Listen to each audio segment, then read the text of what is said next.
ধরো এটাও থাকতে পারে যে a:b সমান সমান দেওয়া রইল কত 2:3, b:c দেওয়া রইল ধরো 4:5। তারপরে উত্তর চাইবে কি a²b²bc সমান সমান কত আসবে। এটা এসেছিল সিজিএল এসেছিল। এটা কার অঙ্ক? সিজিএল এর অঙ্ক কিন্তু। হ্যাঁ, দেখো একদম ইজি ইজি অঙ্ক। তাহলে এখানে আবার আমাদের এ বি সি এর মানটা বের করে নিতে হবে। A B C 2 3 3 4 5 4। তাহলে এর মানটা কত আসলো আমাদের 8 12 15 চলে আসলো আমাদের। তাহলে এখানে বলেছি এ স্কোয়ার মানে কত 8 স্কোয়ার কত 64। তারপরে বি এরটা কত দেওয়া আছে 3 4 12 মানে 12 স্কোয়ার কত 144। ওকে, তারপরে কি দেওয়া রয়েছে আমাদের বি আর সি গুণ করে দিতে হবে। বিসি দেওয়া আছে তার মানে কি বি আর সি গুণ করে দিতে হবে আমাদের। তাহলে যদি আমরা গুণ করি তাহলে কত আসবে আমাদের, দেখো এখানে 12 আর 15, 5 দুগুণে 10-এর 0। তারপর আমরা গুণ করব কিভাবে, কোনাকুনি যদি আমরা শর্টকাটে গুণ করি 5 অক্ষে 5 2 অক্ষে 2 5 আর 2 7 আর হাতের 1 ছিল আমাদের, তাহলে কত হয়ে যাবে 8।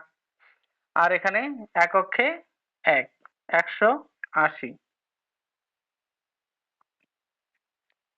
গুণটা তোমাদেরকে একটু দেখিয়ে দিচ্ছি, দেখো 12 আর 15, 12কে আমরা 15 দিয়ে যদি গুণ করি তাহলে কি আসবে দেখো। প্রথমে এই দুইটাকে তোমরা গুণ করবে, গুণ করলে কত আসলো 5 দুগুণে 10, 10-এর 0 চলে আসলো, হাতে কত থাকছে আমাদের 1। তারপরে কি করবে কোনাকুনি 5 অক্ষে 5 আর 2 অক্ষে 2, এই দুইটাকে গুণ করার পরে আমাদের কি করে দিতে হবে, প্লাস করে দিতে হবে। 5 অক্ষে 5, 5 আর 2 অক্ষে 2, 5 আর 2 7 আর হাতের একটা অ্যাড করে দেবে 7 আর 1 8। তারপরে এক অক্ষে পরে এই দুইটাকে আবার গুণ করে দেবে, এই দুইটাকে এই পাশে যেটা থাকবে সেটাকে গুণ করে দেবে এক অক্ষে 1। তাহলে কত চলে আসলো 180। বা যদি তোমরা মনে করো অন্য একটা সংখ্যা ধরে দিই, এখানে মনে করো 23 দেওয়া আছে আর এখানে আমি দিয়ে দিলাম,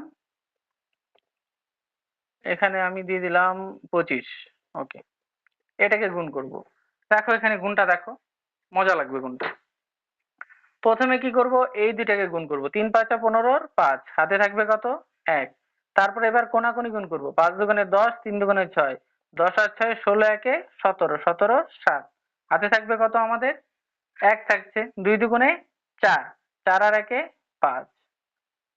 এখন আর মানে কম্পিটিটিভ ফিল্ডে এইভাবে যে আমরা যেভাবে আমরা নর্মালি গুণ করি সেইভাবে গুণ করার দরকার নেই, আমাদের এক লাইনে গুণটা করতে হবে, কারণ এখানে কি সময়টা খুবই ম্যাটার করে। ওকে,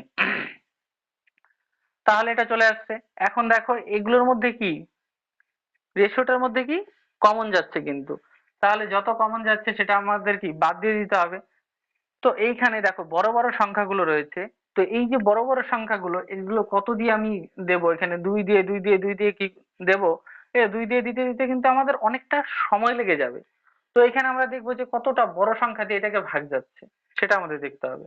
তো এখানে দেখো 2 দিয়ে ভাগ যাচ্ছে, 2 দিয়ে ভাগ যাওয়ার নিয়ম কি, শেষে যদি শূন্য বা জোড় সংখ্যা থাকে তাহলে কিন্তু 2 দিয়ে ভাগ যাবে। তাহলে এই সংখ্যাটা কি 3 দিয়ে ভাগ যায়, দেখো 6 আর 4 10, মানে যে অঙ্কগুলো আছে সেগুলো আমি যোগ করে দিলাম। দেখো 6 আর 4 10, 10 কি 3 দ্বারা ভাগ যায়, ভাগ যাচ্ছে না, তার মানে 64 3 দ্বারা যাবে না, 3 দ্বারা যদি না যায় চলবে না। তারপরে কত আসবে 4 দিয়ে যদি দেখি, দেখো এখানে 4 ষোলং 64, 4 দিয়ে যদি এটাকে দেখি শেষের দুটা 4 দিয়ে ভাগ যাচ্ছে, এখানে শেষের দুটা 4 দিয়ে ভাগ যাচ্ছে। তো 4 দ্বারা ভাগ যাওয়ার নিয়ম কি, শেষের যে দুইটা ডিজিট থাকবে অঙ্ক থাকবে সেই দুইটা অঙ্ক 4 দিয়ে ভাগ করা গেলেই ভাগ যাবে। তাহলে আমি যদি 4 দিয়ে ভাগ করি, দেখো এখানে কত আসছে 4 ষোলং 64, 4 দিয়ে করলে 3 4 12, 13 14 2 থাকছে, 4 6 24, এখানে 4 দিয়ে যদি করি 4 4 16, 17 18 2, তাহলে 5 4 20। তাহলে অনুপাতটা আমাদের কত আসলো 16 36 45। দেখো এখন কি যাচ্ছে এইটার মধ্যে দেখো 2 দিয়ে যাচ্ছে, এটাও 2 দিয়ে যাচ্ছে, কিন্তু এটা 2 দিয়ে যাচ্ছে না, এটা 4 দিয়ে যাচ্ছে, 4 দিয়ে যাচ্ছে, এটা 4 দিয়ে যাচ্ছে না।